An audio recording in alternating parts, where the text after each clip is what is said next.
বিয়াবাড়ির গীত সব থেকে বেশি প্রচলিত গীত হচ্ছে বসবো না বসবো না।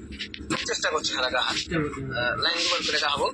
হ্যাঁ, একটু পরে পরে সবাই সবাই মিলে কণ্ঠ দিলে ভালো লাগবে।